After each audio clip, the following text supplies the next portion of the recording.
এবারে উত্তরার milestone tragedy প্রসঙ্গ। উত্তরায় মাইলস্টোন স্কুলে যুদ্ধ বিমান বিধ্বস্তের ঘটনায় ভারতীয় 2 চিকিৎসক জাতীয় বার্ন প্লাস্টিক সার্জারি ইনস্টিটিউট পরিদর্শন করেছেন।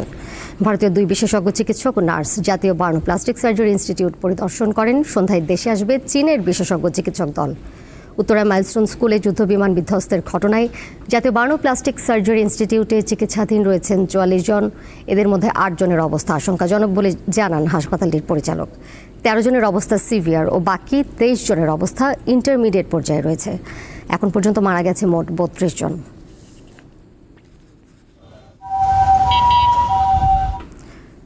মাইলস্টোন ট্র্যাজেডিতে আহতদের চিকিৎসার খবর জানাতে জাতীয় বার্ন ইনস্টিটিউটে চলে যাচ্ছে। সেখানে রয়েছেন সহকর্মী নূর আলম, সরাসরি যুক্ত হচ্ছেন তিনি। নূর আলম, আশঙ্কাজনক যে 8 জন রয়েছেন তাদের সর্বশেষ শারীরিক অবস্থা সম্পর্কে কিছু জানতে পেরেছেন কিনা? দেশের বিশেষজ্ঞ চিকিৎসকদের পাশাপাশি তো ভারতীয় এবং সিঙ্গাপুরের চিকিৎসক দল যুক্ত হয়েছেন এই চিকিৎসা দিতে, সেক্ষেত্রে বিস্তারিত আর কি তথ্য জানতে পেরেছেন?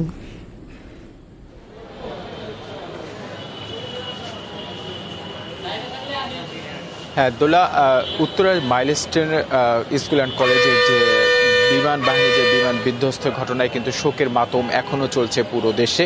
সেই ঘটনা আমরা দেখেছি, বিমান বিধ্বস্ত হওয়ার পর অগ্নিদগ্ধ কিন্তু রাজধানীর বেশ কয়েকটি হাসপাতালে কিন্তু তারা চিকিৎসা নিচ্ছেন। এর মধ্যে আমরা যে এটা আছে জাতীয় বার্ন এবং প্লাস্টিক ইনস্টিটিউট, যে এখানে আপনি জানেন যে আমরা যেটা দেখেছি আসলে ভারতের যেই চিকিৎসক বিশেষজ্ঞ 2 জন চিকিৎসক এবং 2 জন নার্স, তারা এরই মধ্যে কিন্তু জাতীয় যে বার্ন ইনস্টিটিউট রয়েছে সেখানে কিন্তু সকালে তারা বিশেষজ্ঞ ডাক্তার এবং নার্স যে প্রতিনিধি দল তারা কিন্তু এখানে এসেছিল। একেবারে গণমাধ্যমের লোকচক্ষুর আড়ালে, গণমাধ্যমের আড়ালে কিন্তু তারা দীর্ঘ 2 ঘন্টা কিন্তু এখানে অবস্থান করেছেন এবং সিঙ্গাপুরের যে বিশেষজ্ঞ ডাক্তার রয়েছে তিনি কিন্তু এখনও এখানে আছেন এবং আইসিইউতে তিনি নিবিড় যে পরিচর্যা কেন্দ্র রয়েছে সেখানে তিনি পর্যবেক্ষণ করছেন। এবং যে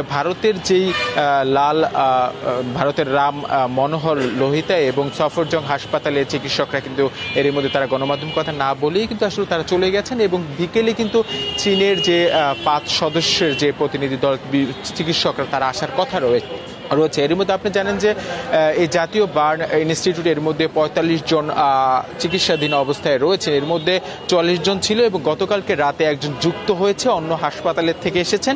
সেক্ষেত্রে এখন মোট রোগীর সংখ্যা দাঁড়িয়েছে কিন্তু এখানে 45 জন। এর মধ্যে যদি একটু পুরো বলতে চাই সেটা হচ্ছে 8 জন যে রোগী রয়েছে একেবারে ক্রিটিক্যাল অবস্থায় রয়েছেন এবং 13 জন সিভিয়ার এবং 23 জন ইন্টারমিডিয়েট পর্যায়ে রয়েছে। তবে আপনি জানেন যে গতকালকে কিন্তু যে এখানে যে পরিচালক রয়েছেন নাসির উদ্দিন, তিনি কিন্তু এই বিষয়টি নিশ্চিত করেছেন যে কতজন বা কোন অবস্থায় তারা আছেন এবং কিভাবে তারা চিকিৎসা নিচ্ছেন। এবং আরেকটা বিষয় হচ্ছে যে আজকের বিষয়টি এখন পর্যন্ত কিন্তু আমরা ভিতরের যে অবস্থা সেটা কিন্তু এখন আসলে যায় না, হয়তো বা বিকেলের পর কিন্তু একটি ব্রিফিং করা হবে এবং ব্রিফিং এর মধ্য দিয়ে আসলে জানা যাবে যে এখন যারা এখানে ভর্তি রয়েছেন তাদের যে শারীরিক যে অবস্থা কি। এবং আপনি জানেন যে বিকেলে কিন্তু আসলে 5 প্রতিনিধি সদস্য চীনের যে তারা কিন্তু এই জাতীয় বার্ন ইনস্টিটিউটে আসবেন এবং তারপর থেকে সবার সম্মিলিত প্রচেষ্টায় একটি যেন সুষ্ঠু, তারা অতি দ্রুত যারা